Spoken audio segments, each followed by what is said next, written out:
अमीर और गरीब बहू की गोद भराई पर मायके से आई ड्रेस। सुमित्रा देवी की दो बहुएं थीं। बड़ी बहू पलक बहुत ही गरीब घर से थी, लेकिन बहुत ही समझदार और सारे कामों में निपुण थी।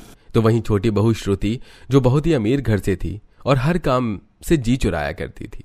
एक दिन सुमित्रा देवी अपनी छोटी बहू श्रुति से बोलती है, श्रुति बहू जरा देख पलक को, सारा दिन कामों में लगी रहती है। तुझे भी इससे कुछ सीखना चाहिए, थोड़ा बहुत इसके कामों में मदद करवा दिया कर। माँ जी, आपको तो खुश होना चाहिए कि आपको इतनी अमीर घर की बेटी बहू के रूप में मिली है, जो सुंदर भी बहुत है और बहुत अमीर भी है। लेकिन आप तो जब देखो दीदी के काम से मेरी तुलना करते रहते हैं। दीदी गरीब घर से हैं, उन्होंने तो बचपन से ही संघर्ष देखा, उन्हें तो ये सब काम बचपन से ही आते हैं, लेकिन मेरे बस की नहीं है ये काम करना। रहने दीजिए माँ जी, आप बेकार की बहस मत कीजिए। मैं सारा काम खुद अच्छे से संभाल लूंगी, मुझे किसी की मदद की जरूरत नहीं है। पलक ऐसे ही पूरे घर की जिम्मेदारी अकेले संभाला करती और सुमित्रा ये सब कुछ देखा करती, पर वो कुछ नहीं कहती, क्योंकि वो नहीं चाहती थी कि पलक और श्रुति के बीच में किसी भी तरह का बैर हो। ऐसे ही एक दिन पलक रसोई में खाना बना रही होती है और श्रुति जैसे ही रसोई में पानी पीने आती है तो वो उससे कहती है, श्रुति, मैंने सारा खाना बना दिया है और पूरा घर भी अच्छे से साफ कर दिया है। क्या तुम ये 2-4 बर्तन साफ कर दोगी? मुझे माँ जी के लिए काढ़ा बनाना है। ठीक है दीदी, जब आपने पूरे घर का काम कर ही दिया है तो 2-4 बर्तन तो मैं साफ कर ही सकती हूँ। आप माँ जी को काढ़ा दे आइए, तब तक मैं बर्तन साफ कर देती हूँ। पलक अब काढ़ा बनाकर सुमित्रा के लिए लेकर चली जाती है, तो वहीं श्रुति बर्तन साफ करते हुए अपने मन में पलक को उल्टा सीधा बोलने लगती है। ये पलक खुद को समझती क्या है? ना जाने कैसे इस घर में मेरी जेठानी बनकर आ गई, वरना इसकी औकात मेरे सामने कुछ नहीं है। ना ये मेरी सुंदरता में मुकाबला कर सकती है और ना ही स्टेटस में। अगर माँ जी ना होती तो मैं इसे कभी भी नहीं झेलती। किसी दिन उसे इसकी औकात याद दिलाकर रहूंगी। ऐसे लगभग 1 हफ्ता बीत जाता है। एक दिन श्रुति सुबह सोकर नहीं उठती और ये देखकर घर वाले परेशान हो जाते हैं। और श्रुति के पति ध्रुव ने कहा, माँ, श्रुति अभी तक नीचे उतर कर नहीं आई। मैंने उसे 2-3 बार उठाने की कोशिश की थी, तो भी वो आलस में उठ नहीं रही थी। मुझे लगता है कि उसकी तबीयत खराब है। मैं ऑफिस जा रहा हूँ, आप उसका ख्याल रखना। तू बिल्कुल भी चिंता मत कर ध्रुव, और अपने काम पर ध्यान दे। घर पर मैं और पलक है ना, श्रुति का अच्छे से ध्यान रखेंगे। ध्रुव ये बोलकर ऑफिस के लिए निकलने लगता है, लेकिन तभी श्रुति सीढ़ियों से उतर कर आती है और उसे चक्कर आने लगते हैं। और जैसे ही वो गिरने को होती है तभी ध्रुव उसे संभाल लेता है। माँ, देखना श्रुति को क्या हो गया है, मैं अभी डॉक्टर को कॉल करके बुलाता हूँ। ध्रुव अब डॉक्टर को कॉल करके बुलाता है और डॉक्टर घर आते हैं, और जब वो श्रुति का चेकअप करते हैं तो सबको बताते हैं। मुबारक हो, श्रुति पेट से है, लेकिन वो बहुत कमजोर है, जिस वजह से उसे चक्कर आ रहे हैं। आपको उसका अच्छे से ख्याल रखना है और उसकी डाइट भी अच्छे से मेंटेन रखनी है। बाकी मैं कुछ दवाइयां लिखकर दे देता हूँ, जिससे उन्हें ताकत आएगी। इन्हें समय पर देते रहिएगा, और हाँ, ध्यान देना कि ये कोई चिंता न ले। डॉक्टर ये बोलकर दवाई देकर वहां से चला जाता है, जिसके बाद उनके पूरे घर में खुशियों का माहौल छा जाता है। वो लोग बहुत ज्यादा खुश थे। अब श्रुति के अंदर एक अलग ही एटीट्यूड आ जाता है, क्योंकि वो उस खानदान को पहला वारिस जो देने वाली थी। श्रुति ने अपने मन में कहा, अब आएगा ना मजा। देखती हूँ कि कैसे ये पलक अब अपना घमंड दिखा पाती है। इससे सुंदर भी हूँ और इससे अमीर भी हूँ, और अब इस खानदान को पहला वारिस भी देने वाली हूँ। श्रुति बहुत ज्यादा खुश तो थी, वहीं उससे ज्यादा खुश सुमित्रा थी, क्योंकि वो दादी बनने वाली थी। सुमित्रा ने श्रुति के सिर पर प्यार से हाथ फेरते हुए कहा, बहू श्रुति, तू अब हमारे खानदान को नया वारिस देने वाली है, इसीलिए तू जो भी मांगेगी मैं तुझे देने को तैयार हूँ। आज मैं इतनी खुश हूँ कि मैं जाहिर भी नहीं कर सकती। श्रुति ये बात सुनकर इतराती है और अपनी सास से कहती है, माँ जी, अगर ऐसी बात है तो फिर मेरे लिए एक महंगी सी ड्रेस ऑर्डर कर देना। मैं अपनी गोद भराई में सबसे सुंदर और सबसे महंगी ड्रेस पहनना चाहती हूँ, जिसे देखकर मेरे सारे दोस्त और रिश्तेदार जलकर राख हो जाएं। श्रुति, अब तुम माँ बनने वाली हो, तुम्हें ममता भरी बातें करनी चाहिए। ये जलन और ईर्ष्या में कुछ भी नहीं रखा है, इसलिए ये सब कुछ ना सोचकर अपने बच्चे के बारे में सोचो।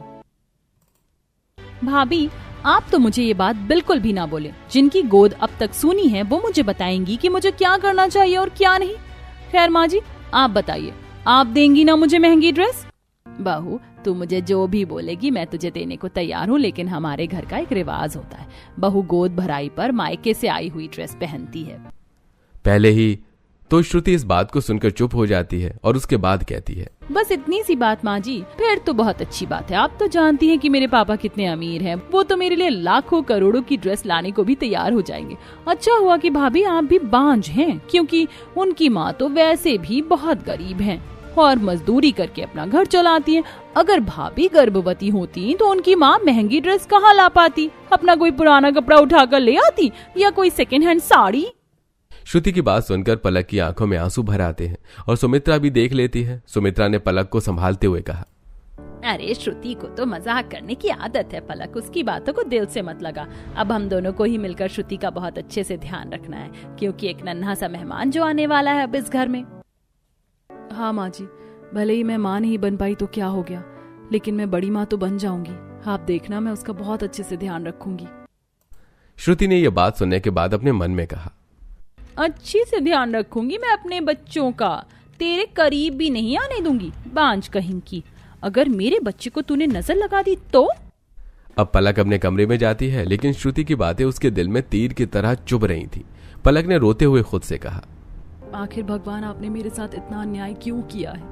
कौन से ऐसे पिछले जन्म के पाप हैं जो मैं अभी तक चुका रही हूँ? आपने मुझे गरीब बनाया, लेकिन मैंने कुछ नहीं कहा, क्योंकि आपने मुझे इतना प्यार करने वाला ससुराल जो दिया। लेकिन मुझे बांझ बनाने की क्या जरूरत थी? मुझे एक बच्चा दे देते।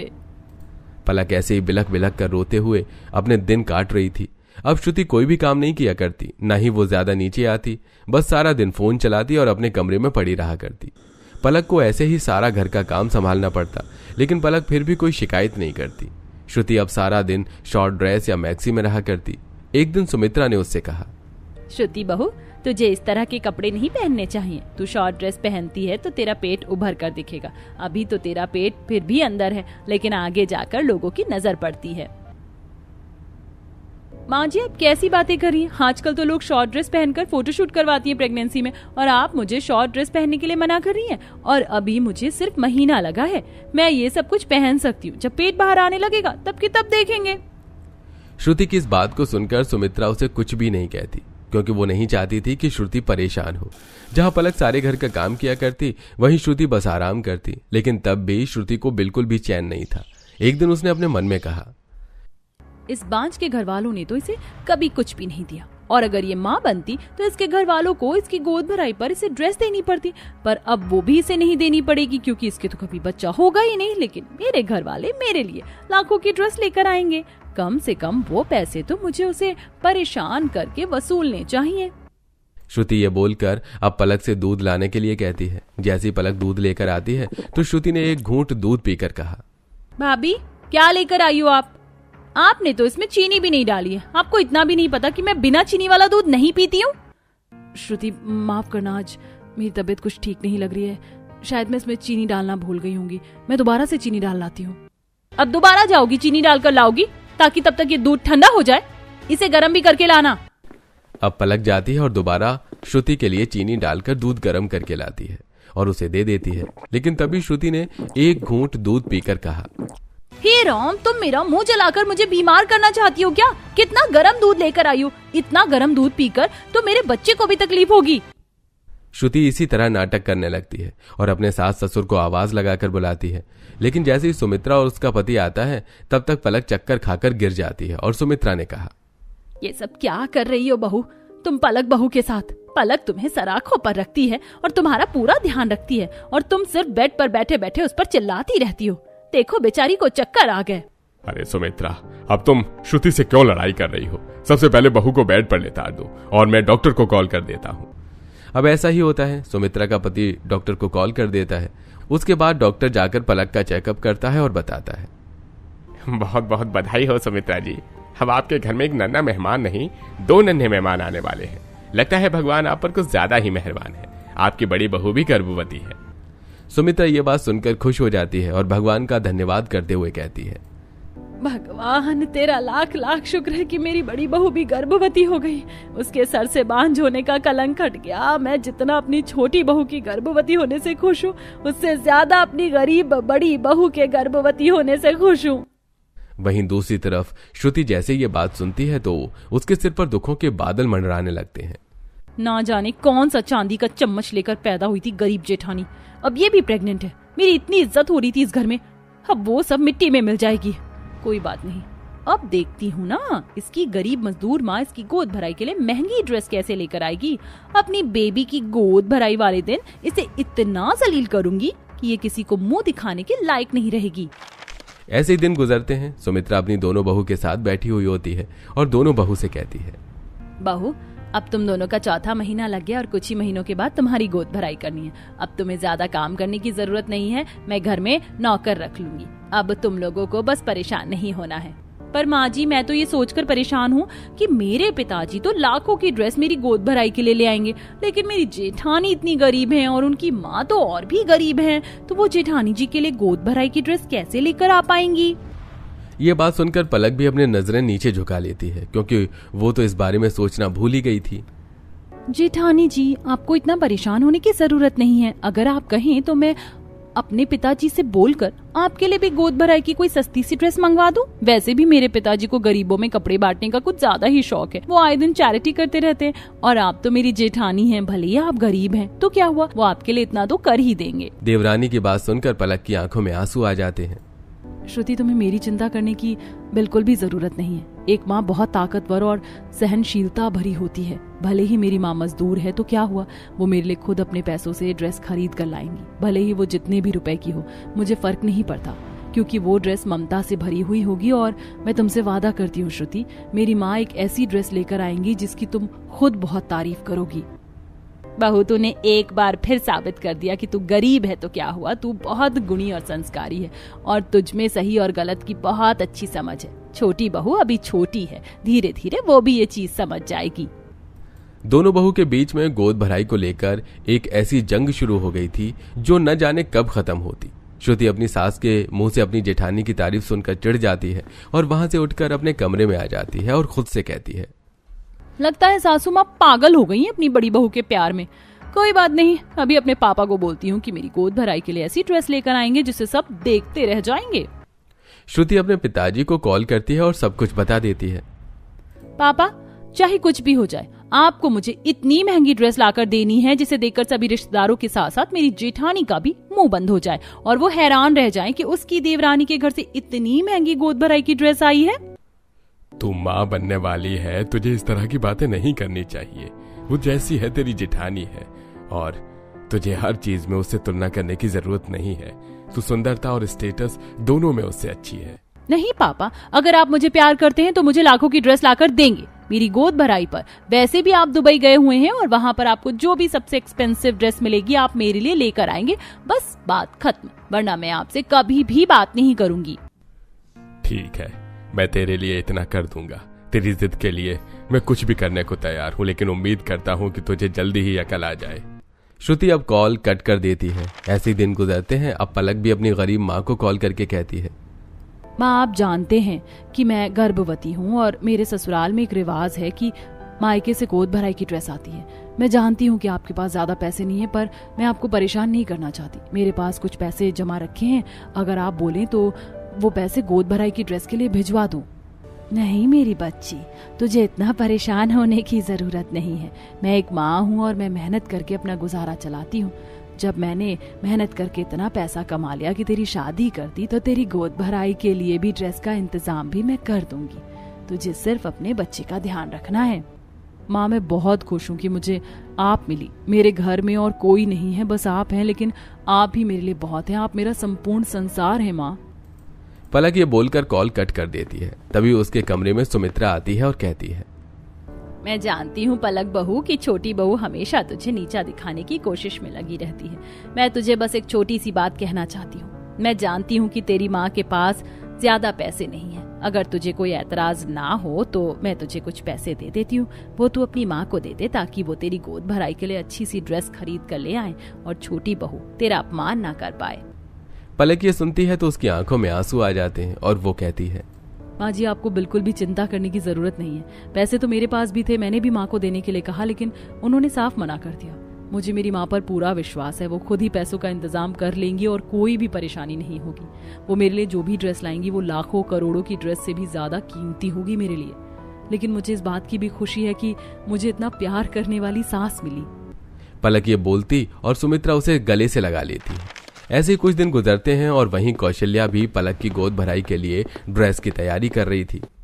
मीरा बहन, तुम बहुत अच्छी सिलाई करती हो, इसीलिए मैं आज तुम्हारे पास एक मदद लेकर आई हूँ।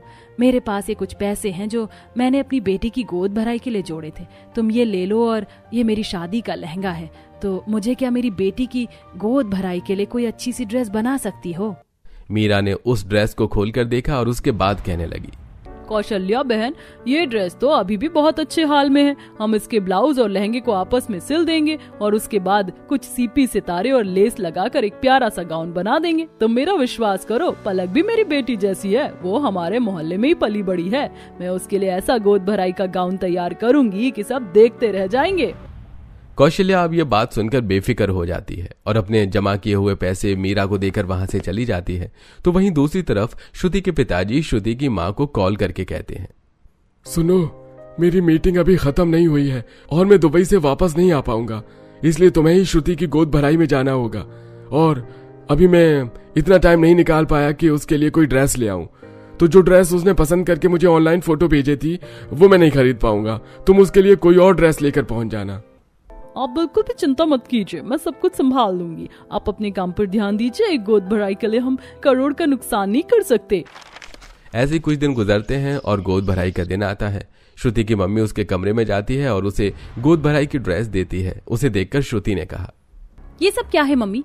मैंने जो पापा को दुबई से ड्रेस लाने के लिए फोटो भेजी थी, ये वो ड्रेसेस नहीं है। मैं ऐसे पहनकर गोद भराई में नहीं जा सकती। सब लोग मेरा कितना मजाक उड़ाएंगे। बेटा, पापा नहीं आ सकते, वो ड्रेस अरेंज नहीं हो पाई। वैसे भी ये ड्रेस भी 50,000 की है, तुम्हें इतना नाटक करने की जरूरत नहीं है। अब तुम माँ बनने वाली हो। श्रुति मुंह बनाकर उसे ड्रेस को पहन लेती है। वहीं पलक की माँ उसके कमरे में जाती है और कहती है, पलक बेटा, मैंने तेरे लिए ये ड्रेस सिलवाई है। उम्मीद करती हूँ कि ये तुझे पसंद आएगी। ये ड्रेस कीमती तो नहीं है, लेकिन इससे मेरी बहुत सारी भावनाएं जुड़ी हुई हैं। पलक अब जैसे ही उस ड्रेस को देखती है तो वो बहुत सुंदर थी। वो एक लाल रंग का गाउन था जो कि पहले उसकी माँ की शादी का लहंगा था। उसमें कई तरह के सीपी, सितारे और लेस लगी हुई थी और उसकी चुन्नी भी पूरी भरी हुई थी। उसे देखकर पलक की आंखों में आंसू आ गए और उसने कहा, माँ, आप मेरे लिए ड्रेस नहीं, अपनी ममता लेकर आई हूँ। ये ड्रेस बहुत अच्छी है और मुझे बहुत पसंद आई। मैं गोद भराई में यही पहनूंगी। भले ही मेरी देवरानी की ड्रेस कितनी भी महंगी क्यों ना हो, लेकिन वो इसकी तुलना नहीं कर सकती। थोड़ी देर में दोनों बहुएं गोद भराई के लिए नीचे आती हैं। सभी पड़ोसने उनकी ड्रेस की तारीफ करने लगती हैं।